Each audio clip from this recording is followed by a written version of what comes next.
Hey everyone, JRPG here, and I am with the wonderful Jared Zeus. Why don't you tell us who you are and who you voice? Hi, I'm Jared. I'm a voiceover artist, and I am Roland in Ni no Kuni 2.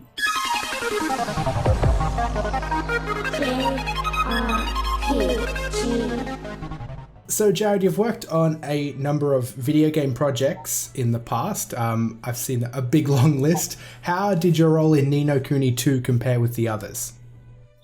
It was a particularly unique project because normally when you're doing something, you're not working on a game that's already been created. But for this, we were working on a game that we were translating, and that translation aspect was a huge part of what we were doing in terms of making this video game for the English-speaking audience and doing honor to the original. Yeah, so you were actually translating as you were going, so you didn't sort of show up on day one and have a full script. Well, I mean, the script was already translated for us, but there were some moments where the translation might have been a little bit funny or not quite work with how we would say it. And so then we kind of have to call back to home base and say, can we do this? Or, yes, okay. Or we listen to how it was done in Japanese and then go, okay, that's what they're going for. How can we make that happen? Yeah, like they were going for humor here, but the translation doesn't really give us a humorous line or something like that. Yeah, it doesn't quite the joke doesn't make sense in English. Yeah, it's a big thing I've been talking about lately with translation versus localization. It's a completely different process. Oh yeah, definitely. And it was I think a great part of the game because, like I said, you want to honor the thing that has been created for you already. And you want to also maintain some of that energy too.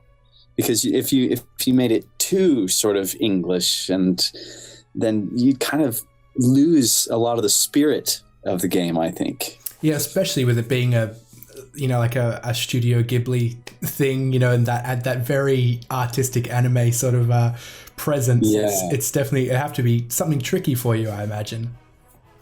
Yeah, it was a thing that we definitely took time and care to make sure it came across. Yeah. So that sort of rolls into the next thing. JRPGs are obviously known to be a bit more secretive than others. So was the process any different to than what you're used to, other than the translating, of course, but was there a bit more of a tight-lipped nature around the story aspect, or were you not given a whole lot, or were you given plenty? Well, you're always given nothing in advance. They are, as you said, they're super secretive. And so, you walk into the studio and poof, there it is on the screen. And you always have to keep quiet about the release date and everything like that, just because there's so much riding on these games in terms of the way that they want to launch the game, and they want to make sure that their marketing strategies are together. So you have to really make sure that you're giving the game the best opportunity to succeed. And obviously there are people whose job that is, and you don't want to mess that up. Yeah. So have you played Ni no Kuni 2 yourself? Are you a gamer at all, or? Yeah. Yeah, I got a chance to play the game at the launch. I don't play games anymore, but I did get to play it then, and it was really, really cool. I love the fact that there's sort of the two ways that you play the game. You have the map view and then the in-quest view. And I think it's a really cool sort of way to navigate through that world. Yeah, I love that overworld aspect of Ni no Kuni 2, where you're a little chibi character walking around in a much larger world. I love that portrayal. Is it weird hearing yourself do the voice? Are you a critic of your own work? Yeah, I get asked that a lot. Do you play your own games? I get totally weird when I hear my own voice in that perspective. I can listen to it critically if I'm in the studio and, if they play it back and I need to match something or we've changed a line, that's fine. That doesn't weird me out because I'm sort of used to that now. But in terms of hearing yourself in this other world, yeah, that's That definitely weirds me out completely. If I was in movies, I couldn't watch my own movies. There's no way. Yeah, I can't even imagine what that's like. I can't even stand hearing myself when I'm editing my videos. Editing me, like, I don't want to listen to myself anymore. Yeah, you hear yourself in your own head enough. Yeah.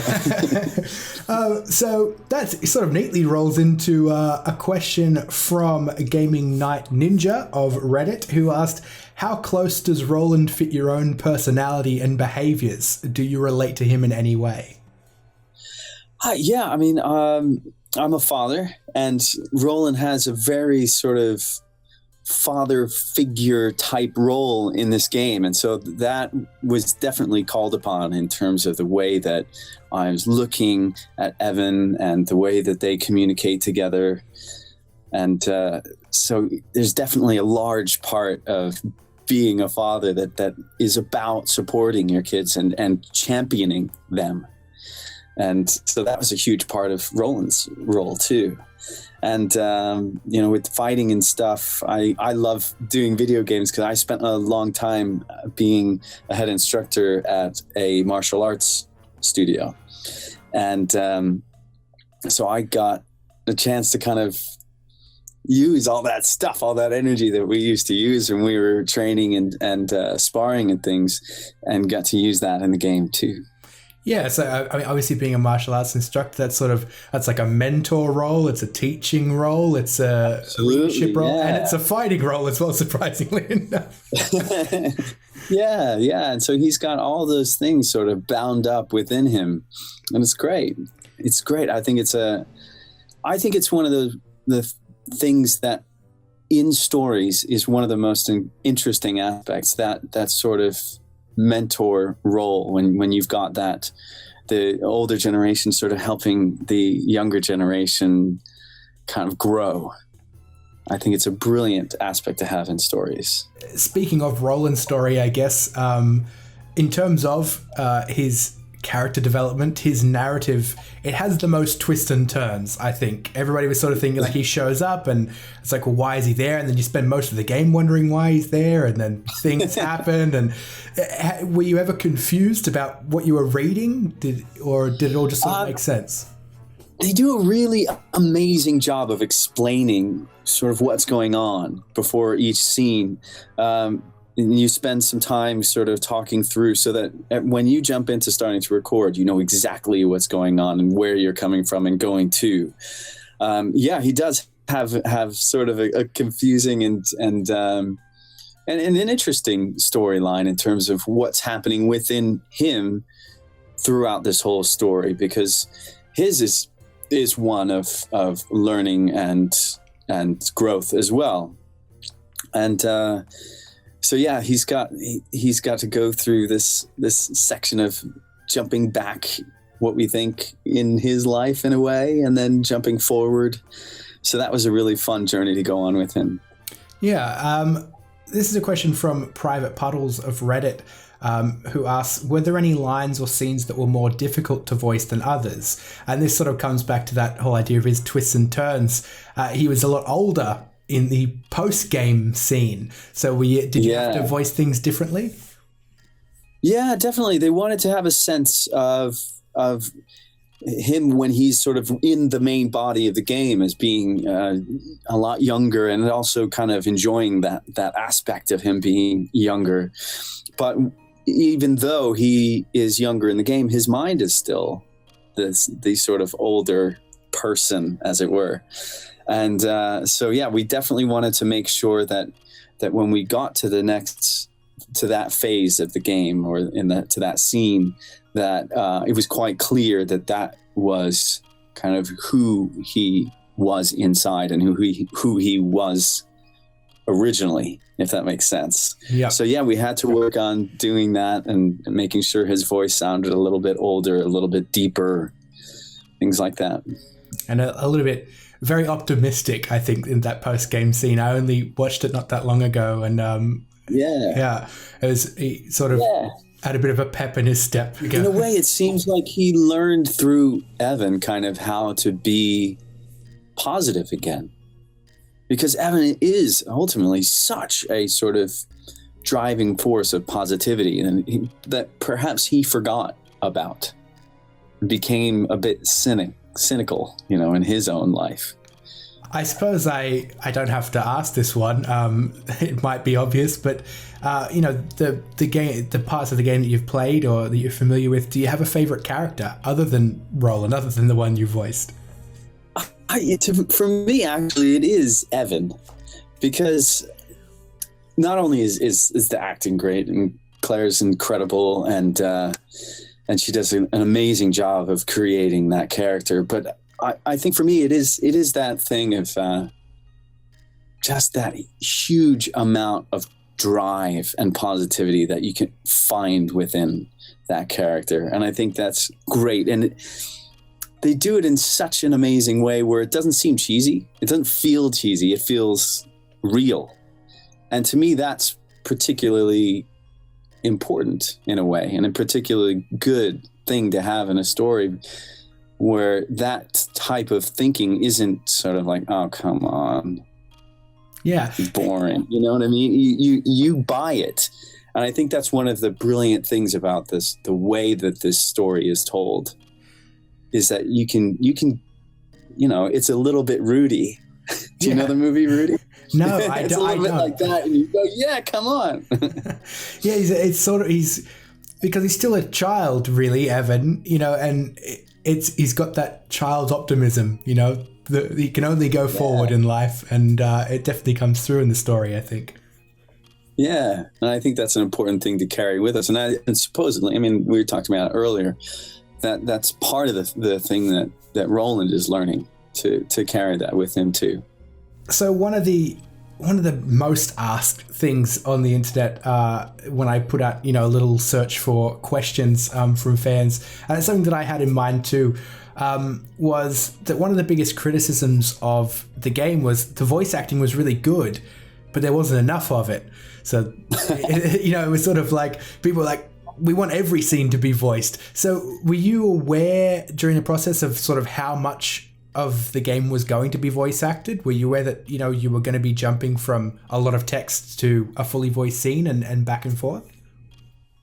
Not really, because when you're recording it, you don't know how big the game is in terms of how much time the world takes up and how long it takes to go through the game as you're recording it.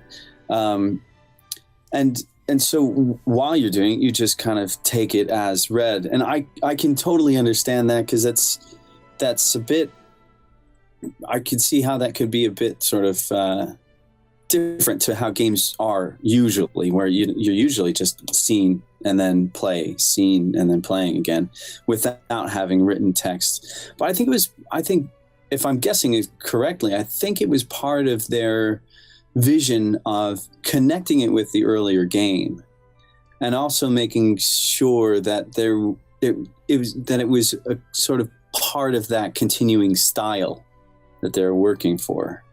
Yeah, JRPGs generally always have a lot of text, so it wasn't particularly jarring for me at all.